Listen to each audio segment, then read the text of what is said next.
আসসালামু আলাইকুম ভাই। আমি বাঙালি। আমি কোনো দলের সমর্থন আপাতত করি না। একসময় করতাম আর্জেন্টিনা, বাট যত দিন যায়, যত বোঝার মানে তৌফিক আল্লাহ দিয়েছেন, এখন থেকে আমি আর দলের সাপোর্ট করি না। কেন করি না? এটা একটা রিজন আছে। আমরা ক্ষণিকের আনন্দ পাই, একটু দলের সমর্থন করি, আশেপাশে মানুষ একটু হাসাহাসি করে, চাটাচাটি করে। এটা একটা কালচারে পরিণত হয়েছে আমাদের।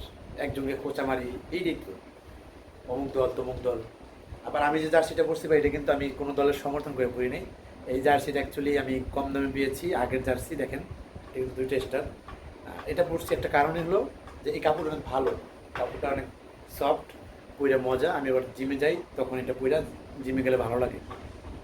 আর আমি এটাই খুঁজি যে কম দামের ভিতরে ভালো জিনিস সবসময়।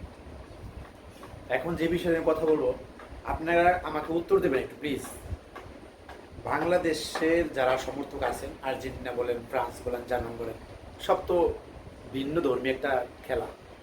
এখানে আমি ধর্ম টানি না, ধর্ম টানছিও না, কিন্তু আমি শুধু আপনাকে রিমাইন্ড করে দিচ্ছি যে ধর্মীয় বিষয়টা ইহুদি নাচারা বা আপনার যারা আপনার খ্রিস্টান বা ভিন্ন ভিন্ন ধর্মী যারা, তাদের ভিতরে কী ধরনের কাজ করে। আমরা অবশ্য ফ্রি মাইন্ডে, আমরা মুসলমানদের ব্রড মাইন্ডের অধিকারী। আমাদের মন বড়, আমাদের মানুষের প্রতি সম্প্রীতি বেশি, ভালোবাসা বেশি, আবেগ বেশি। কিন্তু এই আবেগের ফাঁকে তারা কি করে দেখেন, অনেকেই বলে যে মেসি রোনালদো বলেন, অমুক তমুক বলেন, হ্যাঁ ওরা পার্সন হিসেবে ভালো হইতে পারে, কিন্তু ভাই এর ভিতরে বিষয়টা ষড়যন্ত্র লুকিয়ে আছে। আমরা যদি এটা ষড়যন্ত্র দেখি বা বুঝি, বোঝার বয়স হয়েছে, এখন বোঝার চেষ্টা করি, কিন্তু আমরা বুঝছি অনেক পরে। কিন্তু এই খেলার যখন থেকে তারা আবিষ্কার করছে বা শুরু করছে, তখন থেকে কিন্তু ওদের মনের ভিতরে একটা ধান্দা কাজ করে। যেহেতু সারা বিশ্বেই তো জনপ্রিয় একটা ফুটবল খেলোয়াড়। আচ্ছা ভাই, কোনো আজ পর্যন্ত কোনো মুসলিম দেশ কি ফুটবল খেলা জিতছে? সেমিফাইনালে গেছে? যায় নাই। আর আপনার কি মনে হয় কোনো দিন যত ভালো ফুটবল খেলুক, খেলোয়াড় তৈরি হোক, মুসলিম কোনো দেশ, যেই দেশের নামে মুসলিম ট্যাগ লাগানো আছে, তাদের বিশ্বকাপ দিবে জিতলেও? এই ভাইরা মনে হয় গতকালকে ইরানের সাথে খেলাটা দেখছেন না, গেছিলেন? ইরানে কারা খেলো নাই? ইরানের সাথে কাদের খেলাটা দেখছেন আপনারা? আমি খেলা তো বুঝিও না, বাট এটা ধারণা। আপনার কি মনে হয় যে কোনো মুসলিম কান্ট্রি যদি সেমিফাইনালেও যায়, তাও হারিয়ে দেওয়া হবে, এমন টেন্ডেন্সি নিয়ে খেলাটাকে তারা পরিচালনা করে? আপনি যদি বিশ্বাস না, খোঁজ নিয়ে দেখেন। এখন আমার বাংলাদেশের অনেক ফুটবল প্রেমীরা বা আর্জেন্টিনা ব্রাজিল যারা আছেন, তাদেরকে আমি বলবো যে আমাদের ভিতরে কিন্তু এরকম নাই। আমরা খেলা জাস্ট উপভোগ করি, আনন্দ আল্লাহ উল্লাস করি, একটু খেলে যারা তাকে ভালোবাসি। কিন্তু দেখেন আমাদের আবেগের ভিতরে তারা কি ঢুকে দিছে, জীবনও দেবে না। কোনো মুসলমান কান্ট্রি যদি মুসলিম ট্যাগ থাকে, তাকে দিবে না। এটা তাদের ধর্মীয়ভাবে তারা ব্যবহার করে।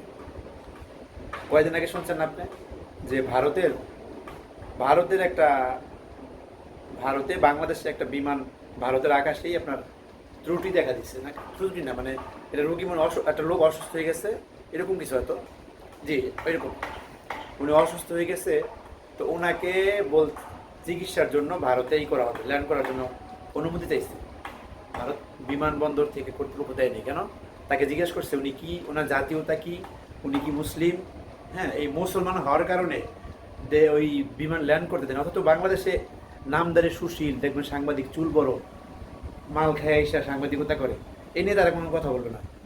আর আপনার তখন পাকিস্তানের সাথে যোগাযোগ করলো, পাকিস্তান বিমানবন্দর তাকে অনুমতি দিল, ওখানে তাকে ট্রিটমেন্ট করানো হলো। ভাই আমি এটা আসলে খেলাটাকে জায়েজ, তো হারাম, খেলা তো হারাম সবাই জানে, কিন্তু তারা খেলাটা কীভাবে ব্যবহার করে।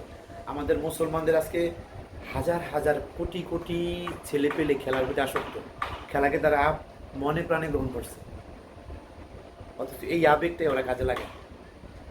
চিন্তা করেন, বহু চিন্তার বিষয় যে মুসলমানদের এমন এমন সিস্টেম করে দেবে যা আপনাদের হারাম কাজ আপনাকে করতে বলবে না, কিন্তু আপনার করতে হবে।